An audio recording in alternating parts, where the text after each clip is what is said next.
Project 12, a global school space, with Howard P. Noam. Hello, good afternoon, and welcome to Project 12. For those who don't know us, my name is Howard, along with my partner Noam. We are students at the global school here at Park Beach. Today we are going to talk about mental health. Teenagers often experience stress, anxiety, and difficult moments. And we don't always know how to handle it, which is why we think it's necessary to understand it and learn to manage it. Today we will be speaking with Adrià Munné, the creator of the Miinta platform, which is a mental health program for teenagers, and Marta Frau, who is a family doctor at the Columbret's Health Center in Castellon. Good morning, Adrià. It's a pleasure to be here. Yes, it's a pleasure for us to have you here too. Well, let's start with how you came up with the idea, right? To create the Miinta platform, which, well, for those who don't know, is a platform that helps teenagers with mental health issues and, well, it offers services that you'll tell us about now, right? Very good. Well, thank you for taking the time, for interviewing me, and congratulations on the project that you're working on.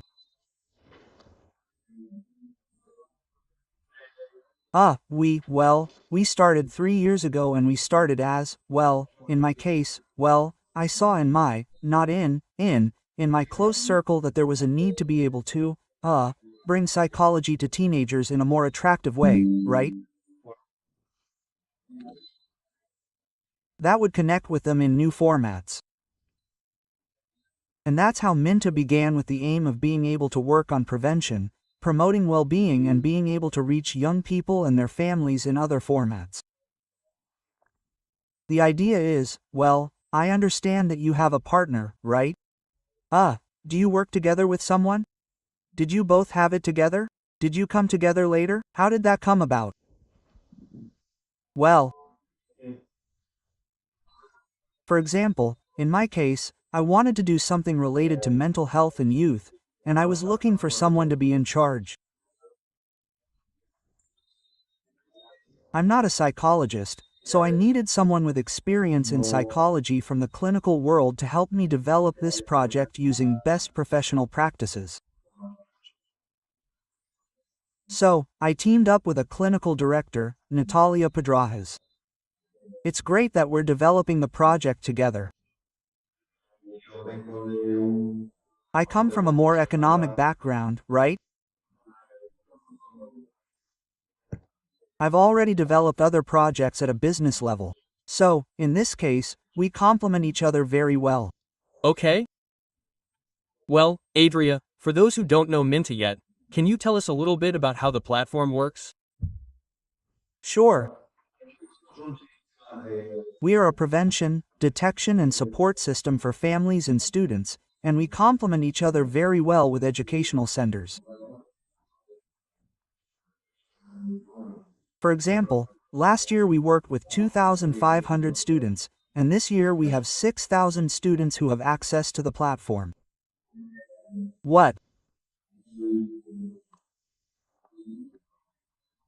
works is that each family and each student is assigned a mental health professional, a psychologist, based on a series of questions they ask, and they can talk to them whenever they want and need to, using various formats.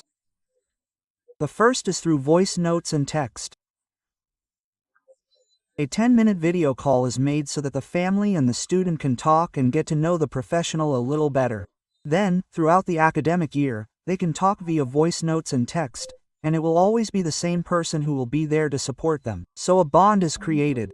It's a very human service because there are people behind it, there are mental health professionals, and the format allows us to be there, well, when they come home from work, when they leave class, in a format that is very attractive and very appropriate, right? To the way of expressing themselves of the new generations. Sure, man. Oh, well, keep going, right?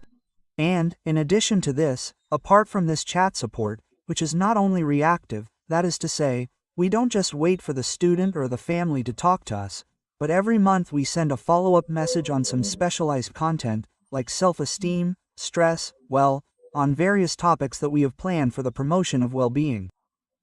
So, every month we send this touch point, right? And from there, conversations start, and it's a very good prevention and detection tool that helps, right? To be there if there is a problem. Sure, because, I understand that there are people who find it a bit harder to talk about their problems, right? Like there are other people who say it very easily, there are other people who find it a bit harder, and so it's great to be able to have someone send you a message to start a conversation, right? Of course, in the end it's a format that's like a first contact with the world of emotional support, and it's a psychoeducational tool to break down barriers, to have the first experience, right? Of being able to talk, to feel in a format that's much more anonymous, right? And that's there when the person, the family or the student really wants to talk, right?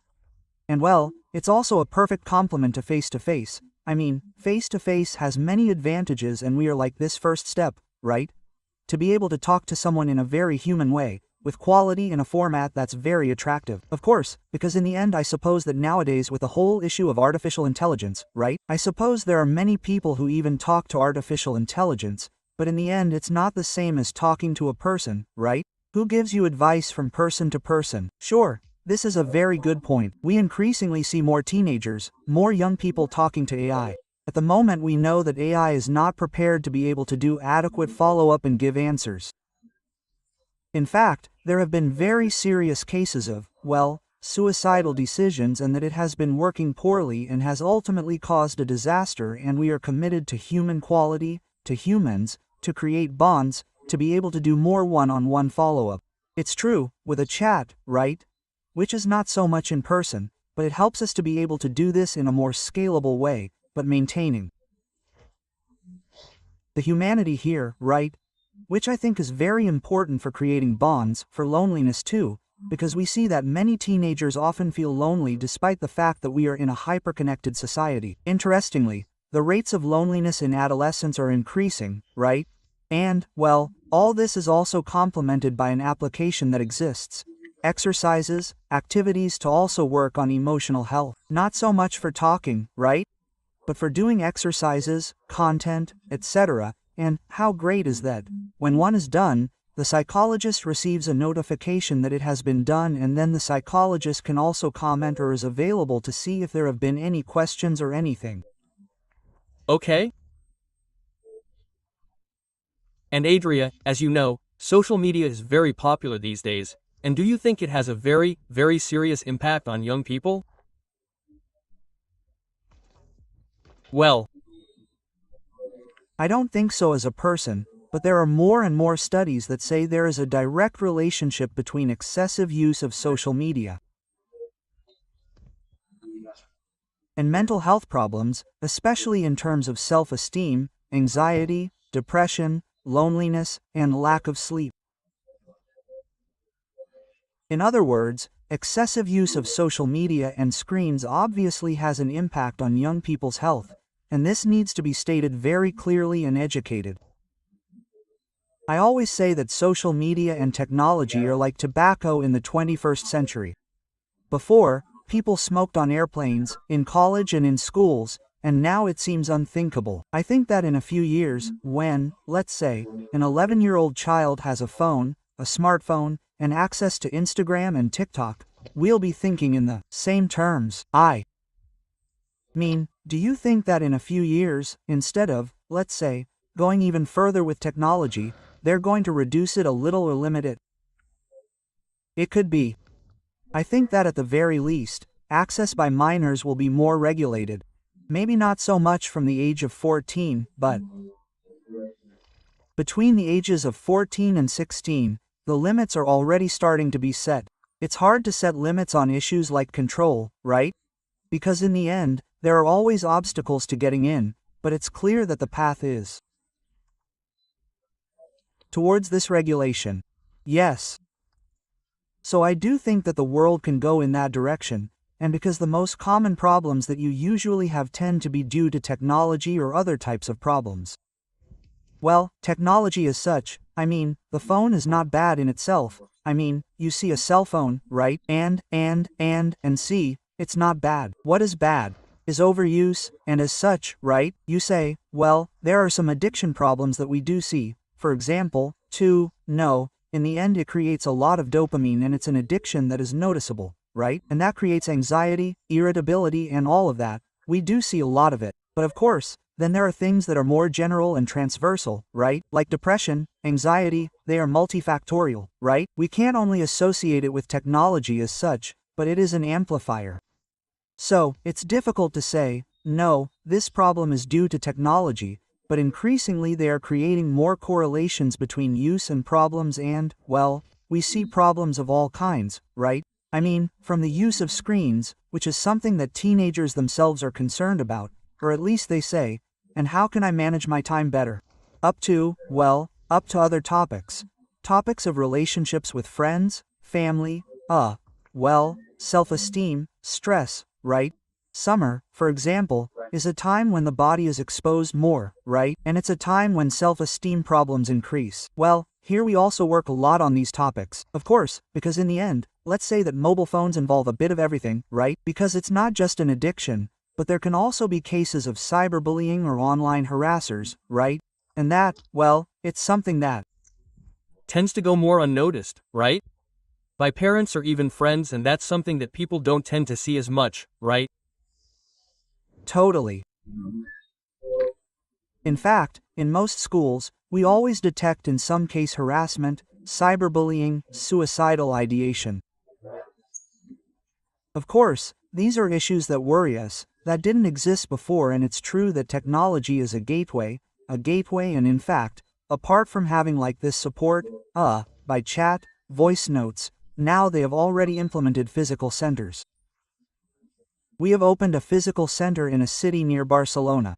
Oh, okay, we also believe in this in-person approach, right? So, and because we know that spaces without screens have to be created to work on emotional health. So, yes. As a project, we know, we are making responsible use of technology to be able to educate young people and have a channel to be able to express themselves, but at the same time we also believe that emotional health has to be worked on without screens. So, we are like in this mix of proposals. To be able to work responsibly on the mental health of future generations. Sure. And to finish I am going to ask you about, changes that you have seen in centers that you have worked with. Well, it is that type of thing. Sure. Look, when we implement, Miinta in a center, in a school, around 40 to 50% of families sign up, and the majority, more than 60 to 70%, are their first time that they will talk to someone, to a psychologist. Therefore, this fact is fantastic because it means that we are breaking down barriers, right? And we are making well-being support more accessible. Introducing them to what is right, breaking down barriers, right? Breaking down stigmas, right? Because when they see that they speak through voice notes, that they are listened to and that what they say is okay, they start to lose their fear, right? And then another thing that we detected is that, we detect around 10 serious crises per center in a school year. So, we managed to work on this prevention and detection, and prevent problems from escalating, right? And it is a job that we are happy about. And now we are, as I was saying, this year we are going to have more than 6,000 students with access to Miinta. Of course. Well, thank you very much, and congratulations on your project. I hope it goes very well. And thank you very much to you for the weather. Thank you very much, Adrià. Thank you very much. Goodbye. Well, now we will pass you on to Marta Frau, who is a family doctor. Hey Marta, how are you? Can you hear us? Yes, perfectly. Good morning. Good morning. Perfect. We are very happy to have you here talking to us. Well, tell us a little bit. Well, I am a family doctor. As family doctors, we see patients from the moment they leave the pediatrician's office, which is usually covered by Social Security from the age of 15 onwards. And yes, regarding the topic that you are talking about today, which is mental health, we have noticed that in recent years, consultations for emotional distress have increased enormously. Yes.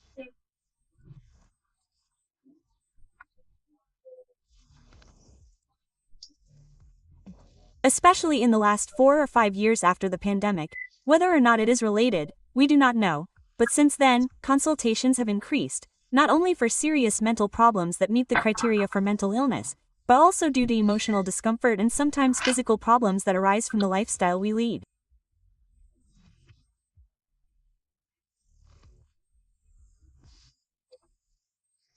Yes. Okay.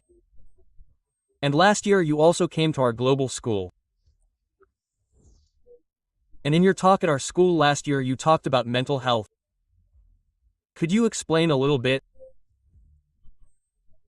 About why mental health is so important for today's teenagers? Mental health, right? We define it as complete. Well, health in general, the WHO defines it as complete physical and mental well-being that allows a person to develop to their full potential. Okay? Mental health is within that part of the definition of health. Yes. The problem is that sometimes we include that definition of health, right, as complete well-being. And, oh man, it's very difficult to achieve complete physical or emotional well-being. So, sometimes we talked about this when I went to Vero, that sometimes it's also a game of expectations that we want to be perfect. And, oh man, in life there are times when we are not perfect. So, of course, as a complete development, we are a little short of reaching. I don't know who would meet that definition. Yes. And what mental health problems do you see, that is, more common in young people? The most common are anxiety problems. Yes.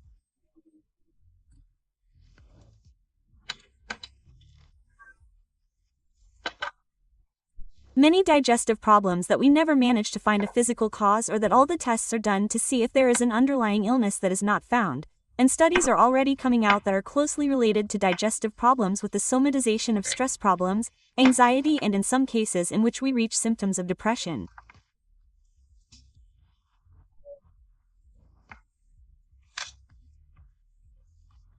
Yes.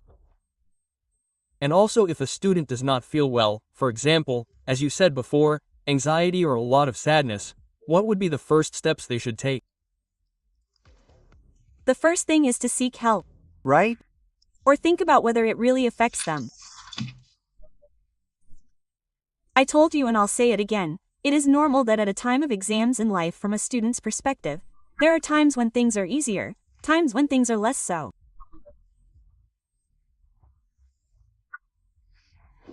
There are certain courses that have a very significant academic load, or where you have to pass exams that put the student at a crossroads of, I'm making an effort, I need some results for whatever it may be.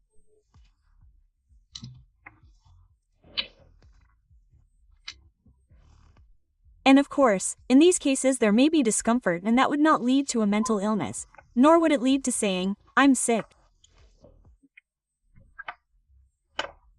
That's emotional discomfort, and that's part of life. What happens when we consider that it's a problem? When it interferes with other areas of my life. If I'm so anxious that I can't rest, I'm so anxious that I have trouble leaving the house, or I can't go play sports, or I'm not able to verbalize it, then in this case you have to ask for help from whoever you can. Yes. If it's easy to do it with parents. If you have tools like the ones the colleague who spoke about earlier, perfect. And if not, well, many times you end up going to the doctor to talk about it, to express it, to see how we can help you. Okay. And also, What can schools and families do to create an environment where young people feel comfortable? Speaking of how they feel, well, from the beginning, schools teach them to identify emotions. Yes.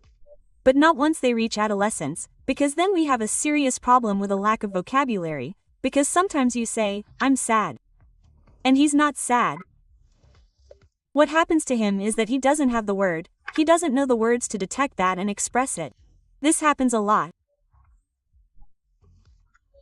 We have to try, from a young age, to have an emotional vocabulary that is as developed as possible so that when that happens we know how to put it into words, and often just putting the word into words and knowing what's happening to us already diminishes that emotion a little. Of course, that's the problem. And the other thing is this, seeing, normalizing the entire spectrum of emotions. Emotions aren't bad. What's bad is the interpretation we make of them.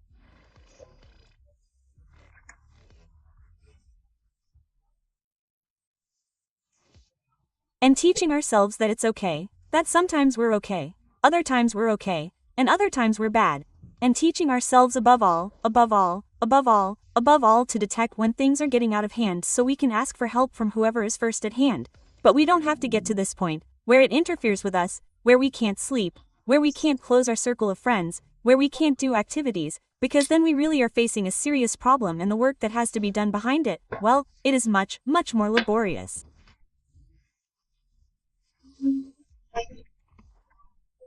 Sure. And that we should stop it sooner. Yes. And before we were talking a lot about social networks with Adrià Munné, and we wanted to know your opinion on this with young people, that is, how social networks can affect them. The problem is what we were saying, right? That they show us who shows a bad part of their life. So they create the illusion that one is always there, especially when we start following influencers, not because there is also a lot of good information, but there are also many times when we use role models, be it an influencer, whatever it may be.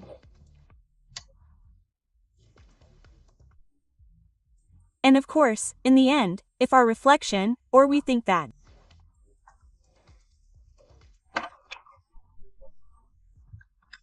or a famous person, or a friend, whoever, all we have to think is that what they normally show is the good part. But if we use that as a reference and we want to mirror ourselves, wow, when we compare ourselves, we usually lose out.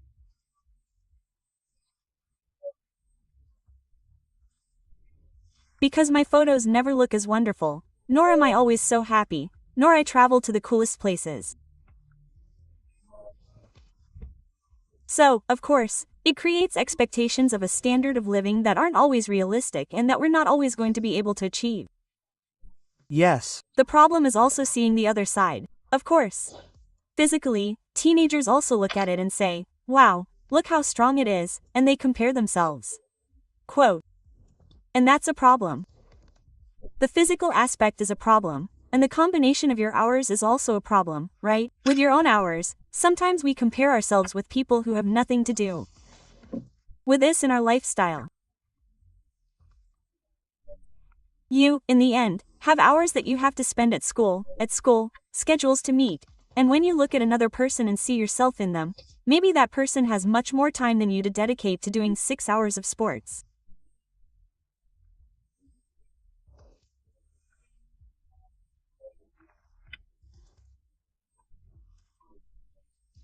To go out and eat, because sometimes each person's life cannot be compared at all with those we follow, because they have a different lifestyle, a different time, and of course, since we don't see that and what we want is the same photo, the expectation is overwhelming.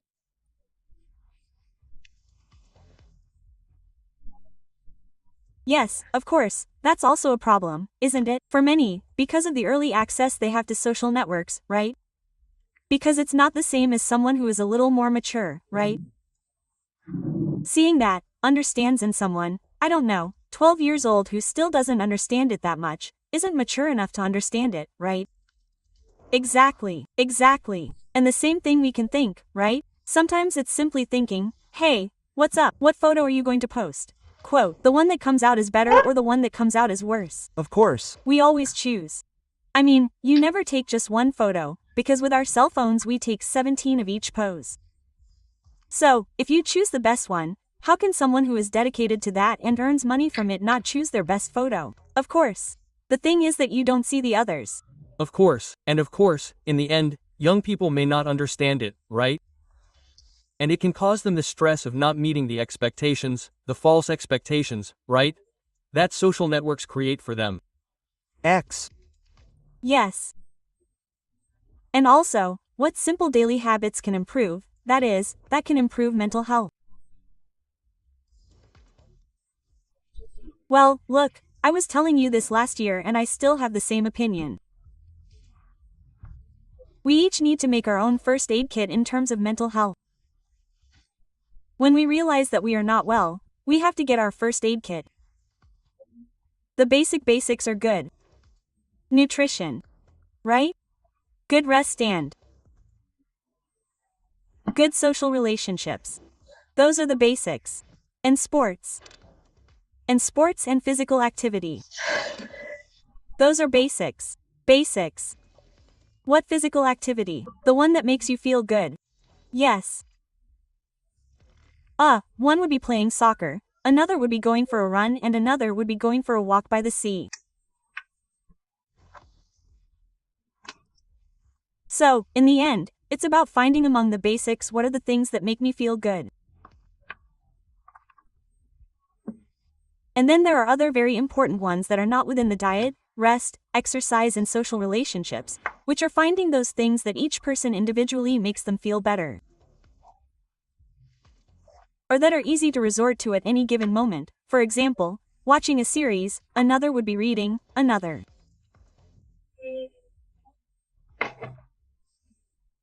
would be doing a craft, another would be doing yoga, but each person has their own little list, right? When I see that something is starting to go wrong, that I haven't been able to lift my head for a few days, that I'm not sleeping, whatever, these are the things that are easy to do and that can make me feel better. Yes, okay, come on. Thank you very much, Marta. Nice to meet you. Nice to meet you. 2. See you. Later, guys. Bye, thank you very much.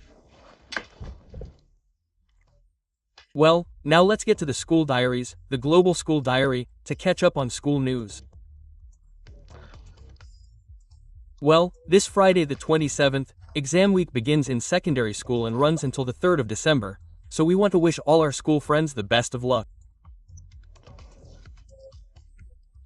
We would also like to remind all our families that they can send us their items and donations for the raffle and auction at the Christmas market. The more the merrier, as the proceeds go to charity. We would also like to remind you that on Friday the 5th of December, Year 7 and Year 8 students will embark on a journey through art thanks to a workshop organized by the artist Lucia Mestre in collaboration with the Department of Art in Spanish. On Tuesday the 9th of December, the circus is coming to Laval School. Our little ones from infant and primary school will enjoy an exclusive session of juggling and dancing, acrobatics at our center.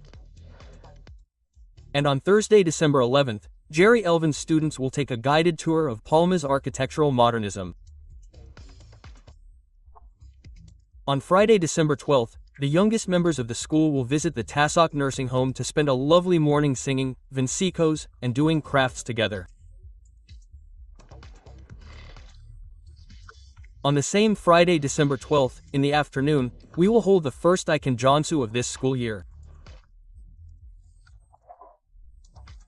Our Green Team, together with our management team and parent volunteers, will meet to review the IC plans and proposals for this school year.